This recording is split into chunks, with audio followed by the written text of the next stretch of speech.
लक्ष्मी का अपने घर में पूरा दबदबा था। हिटलर की तरह वो सारा काम अपने पति और बेटे से करवाती। धीरे धीरे उसके पति की तबीयत खराब रहने लगी। सुनो जी, अब आप बुजुर्ग हो गए हो, काम में भी अब हाथ आपके फुर्ती से नहीं चलते। अरे भाग्यवान, भगवान से डर, तुझसे मैंने शादी अपने इकलौते बेटे के अच्छे पालन पोषण के लिए की थी, लेकिन तूने तो उसका बेड़ा गर्क कर दिया। मैंने क्या किया? पढ़ाया लिखाया, अब नौकरी नहीं लग रही तो मैं कैसे जिम्मेदार हो गई? अब घर में बैठकर रोटी तोड़ रहा था तो मैंने कहा काम ही कर ले। एक तो भला करो और ऊपर से बातें सुनो। तभी सारंग वहां आ जाता है। बहुत भूख लगी है माँ, कुछ खाने को दे दो। अब तुम्हारे पापा का हाथ तो चल नहीं रहा है, मैं ही जा रही हूँ आज किचन में, बनाती हूँ कुछ। हे भगवान, कैसे होगा इतना काम मुझसे? लक्ष्मी किचन में काम कर रही होती है कि तभी अचानक उसे आइडिया आता है।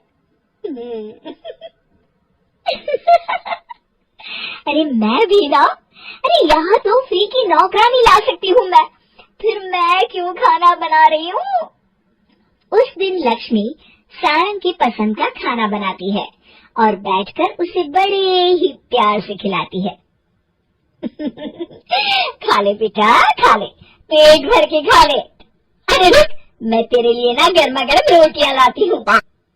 सारंग और उसके पिता एक दूसरे की ओर बड़े ही हैरानी से देखते हैं। बेटा सारंग, जरूर दाल में कुछ काला है, वरना ये औरत तो हमें बासी खाना भी सुकून से ना खाने दे। सुनील की बात लक्ष्मी सुन लेती है और जोर जोर से चिल्लाने लगती है। अरे हाँ, भलाई का तो जमाना ही नहीं रहा। एक तो आग में खुद को जलाकर तुम लोगों के लिए खाना बना रही हूँ और ऊपर से तुम्हें दाल काली लग रही है। अरे माँ, पिताजी का ये मतलब नहीं था, तुम बुरा मत मानो। अरे हाँ बेटा, तू कहता है तो मान लेती हूँ। लक्ष्मी सारंग के पास बड़े ही प्यार से बैठ जाती है और फिर कहती है, बेटा मैंने ना तेरी शादी करने की सोच ली है, अब तेरे पिताजी के हाथ भी नहीं चलते, तो सोच रही हूँ तेरे लिए बीवी ले आऊं। अब पता नहीं ना मैं भी कब मर जाऊं। अब ऐसे भाग्य भी कहाँ है हमारे। क्या कहा?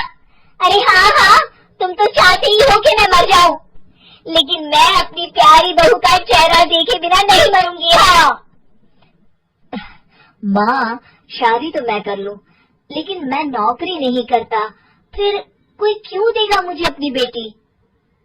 अरे क्यों नहीं देगा बेटी? इतना बड़ा घर, खेल खलियान है, किस चीज की कमी है हमारे पास? जो आएगी राज करेगी, राज। हम तो ना कर पाए राज, ये बोलो कि एक और नौकर तुम्हारे पास आ जाएगा। मैं कहती हूँ चुप हो जाओ। अरे खुद के घर का खाना बनाएगी तो क्या नौकरानी हो जाएगी? अब तुमसे तो किचन का काम होता नहीं, तो कोई तो करेगा ना। ठीक है माँ, तुम जैसा सही समझो बस। अब मेरी एक शर्त है, लड़की जो भी हो वो दिखने में कैसी भी हो या कहीं की भी हो, बस पढ़ी लिखी होनी चाहिए। अरे हाँ, ला देंगे पढ़ी लिखी बेटा, मैंने कौन सा काम करवाना है उससे। हाँ। और फिर एक दिन पास के गांव की ही रति से सारंग की शादी हो जाती है। रति दिखने में बहुत ही सुंदर थी, साथ ही साथ काफी पढ़ी लिखी थी। रति को लक्ष्मी के सौतेले होने की बात पता नहीं थी। शुरू में जब रति ने सारंग को घर का काम करते देखा तो हैरान रह गई। अरे ये तो अच्छी बात है कि आप घर का काम करते हैं, लेकिन मैं तो घर में ही हूँ ना, आप क्यों कर रहे हैं जी? जाइए आप नौकरी के लिए अप्लाई कीजिए ना। तभी लक्ष्मी वहां आ जाती है। अरे रति बहू, करने दे उसे काम।